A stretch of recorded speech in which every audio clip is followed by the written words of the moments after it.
mental health is obviously important for everyone. Our athletes are they tend to be a lot busier and have more pressure than maybe just a general student. They are expected to be up maybe 5 or 6 in the morning, in the weight room, and then going to classes, and then going to individuals and watching film and going to practice and getting their homework done. And they tend to get overwhelmed with everything that they have to do. They feel that there's an expectation to perform, particularly in some of our, if you think of a sport like basketball or baseball, where there is an expectation to be successful. And those students, they feel the pressure. And so a lot of times it's more than they may know how to handle, something that they just may not have the tools for. And so they'll come to me, and I try to help give them some tools to help with that, and to get through their school day and then their career here. Obviously very important. I mean, we've seen over the last even just few years that there's been a lot of, across the country, suicides and among student athletes. We have certainly had our fair share of scares even here at this institution.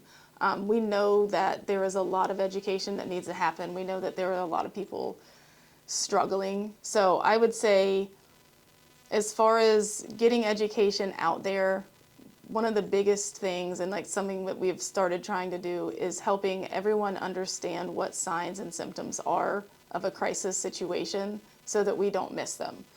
The scariest thing is being around someone that is having issues and not knowing what to do. So we make sure that the most important thing is to make sure everyone knows what these signs and symptoms are and what to do if they see this happening.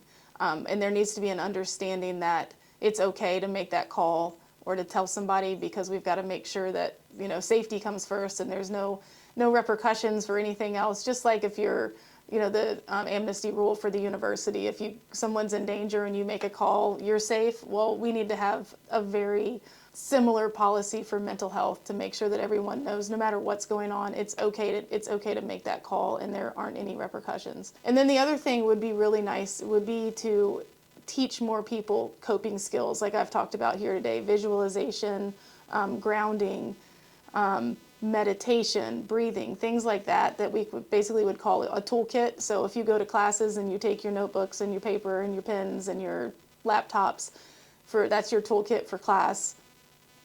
It would be nice to understand what a toolkit is for mental health and be able to teach that, so that if you do come into a crisis situation or you start feeling like you might be heading in that direction, you know what tools you can try to use to help control that, and then until you can get to where you need to be able to get help. First thing is that you are never alone in struggling. If you look around on your team and you think you're the only one, you are absolutely incorrect. There are a lot more people struggling with different things than people really realize. So I think it's okay and important for them to know it's normal, it's okay, and I'm not alone.